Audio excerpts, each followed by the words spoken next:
Sun Mobility is a 7-year-old company which is into the battery swapping space, and it has Sun Group and Maini Group as original partners.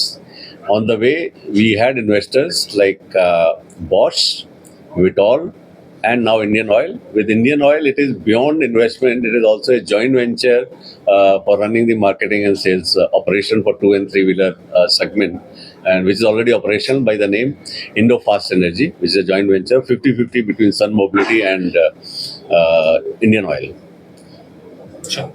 So நாங்கள் கொண்டு வந்திருக்கிற technology என்னன்னா, இப்போ electrification transportation industry எப்படி electrify பண்ணுறதுங்கிறது எவ்வளோ வந்து democratise பண்ணலாங்க, எப்படி வந்து சாதாரண ஒரு ப்ரைவேட் ஆப்ரேட்டர்ஸும் இந்த டெக்னாலஜியை யூஸ் பண்ண முடியும் அப்படிங்கிறதுக்கான சொல்யூஷன் தான் கொண்டு வந்திருக்கோம். ஸோ எங்களோட டெக்னாலஜி வந்து நீங்கள் 3 டன்னர் ஸ்மால் ட்ரக்ஸ்லேருந்து ஒரு 55 tonner 60 tonner tipper tractor trailer or 7 metre school bus, staff bus, long range buses, இந்த மாதிரி மல்டிபிள் ப்ராடக்ட்ஸில் வந்து எங்கள் டெக்னாலஜி வந்து யூஸ் பண்ண முடியும். இதில் எப்படி வந்து இது ஒரு மார்க்கெட் சாய்ஸாக அந்த டெக்னாலஜியை கொண்டு வரதுங்கிறது எங்களோட சொல்யூஷன்.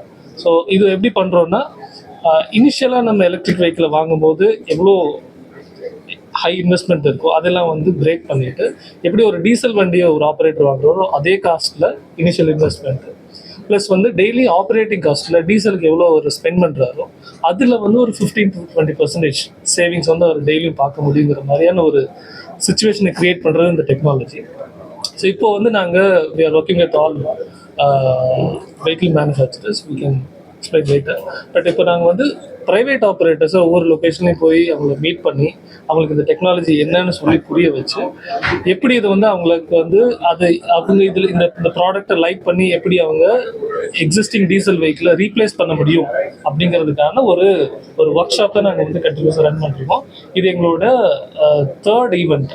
ஸோ இதுக்கப்புறம் தமிழ்நாட்டிலையும் நாங்கள் வந்து இன்னொரு 4-5 லொக்கேஷன், நம்ம நெக்ஸ்ட் வந்து தருமபுரி போகிறோம், சேலம், நாமக்கல், திருச்சி, மதுரை, இந்த மாதிரி நாங்கள் வந்து போய் ஒவ்வொரு இடத்துலையும் கஸ்டமர்ஸ் ஆக்சுவல் ஆப்ரேட்டர்ஸை மீட் பண்ணி இந்த டெக்னாலஜியை புரிய வச்சு எப்படி வந்து இந்தியாவை தமிழ்நாட்டை நமக்கு ஒரு மாஸ் இல்லாத டிரான்ஸ்போர்ட் இண்டஸ்ட்ரியை மாற்றுறதுங்கிறது தான் எங்களுடைய.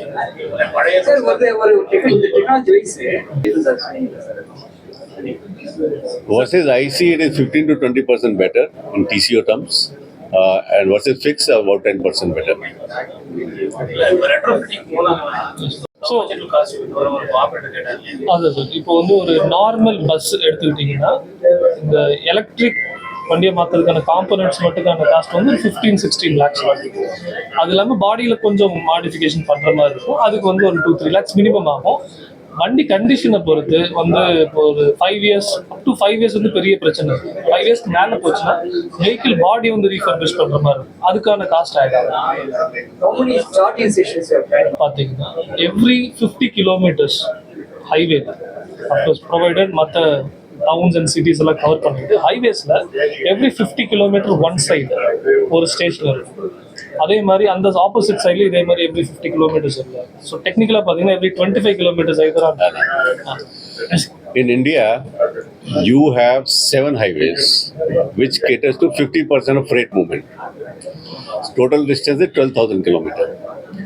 Then there are 200 tourist routes which cater to 50% of passenger traffic movement, which is around 14,000 kilometers.